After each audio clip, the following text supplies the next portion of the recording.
L'affaire Palmade suit son cours, ce vendredi 17 février, soit une semaine après le terrible accident que l'humoriste a provoqué. On vient d'en apprendre plus sur l'état des victimes de l'accident, par le biais de leur famille. C'est BFM TV qui a dévoilé que des membres de la famille des victimes de l'accident ont donné des informations ce matin sur leur état de santé.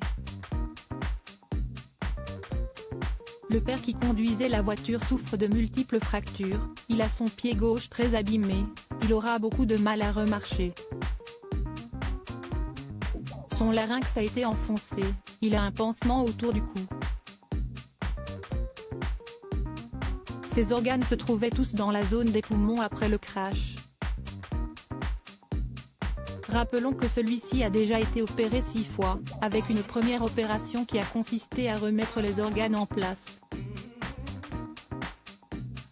Une 7e opération est à venir pour lui. On apprend aussi qu'il aura à vie un traitement médicamenteux pour fluidifier son sang. Des dégâts sans limite à sa jambe gauche. Au sujet de l'enfant de 6 ans qui est sorti du coma, ce dernier a des vertiges et est encore sous le choc. BFM TV dévoile ce jour, selon les informations des membres de sa famille, qu'il ne pourra plus jamais parler et manger comme avant, d'après ce qu'ont dit les médecins à ces derniers. Il peut juste dire oui et non. Pour rappel, l'humoriste avait percuté une Renault Mégane le 10 février sur la D372, alors qu'il était sous l'emprise de cocaïne. Le conducteur de la voiture avait alors été hospitalisé d'urgence. Jusqu'ici on savait de son état qu'il avait actuellement des fractures partout, comme déclaré par son neveu sur la chaîne d'information en continu ce jeudi 16 février. Ils ont essayé de le réveiller mais la douleur était trop forte donc il entre endormi, avait-il fait savoir. À l'arrière du véhicule était assis son fils, ce petit garçon de 6 ans, qui est donc finalement sorti du coma. L'autopsie du bébé n'a pas permis de dire si le bébé serait né vivant. Un 3e individu était à bord, à savoir une femme de 27 ans, qui va mieux depuis l'accident mais qui a malheureusement perdu son bébé, elle qui était enceinte d'une fille qu'elle était censée accueillir en mai prochain. Elle avait subi une césarienne en urgence, l'objectif étant de sauver son bébé. Mais ce dernier n'aura pas survécu à l'intervention.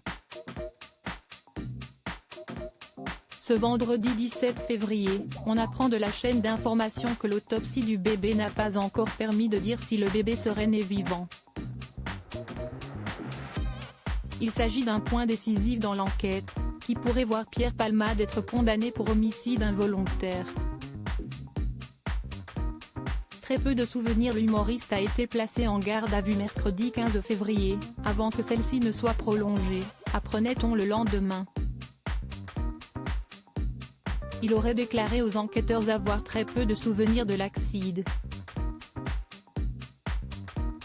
Il n'apporte pas de précision à ce stade sur les raisons de l'embardé, écrivent nos confrères.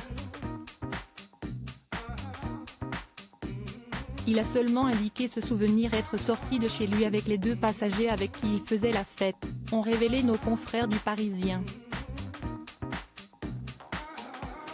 En revanche, s'il ne se rappelle pas de la tournure des événements, il a honte et assumera toutes les conséquences de ses actes avec la conscience terrible qu'il ne pourra jamais réparer le mal qu'il a fait, a déclaré sa sœur Hélène Palmade le mardi 14 février.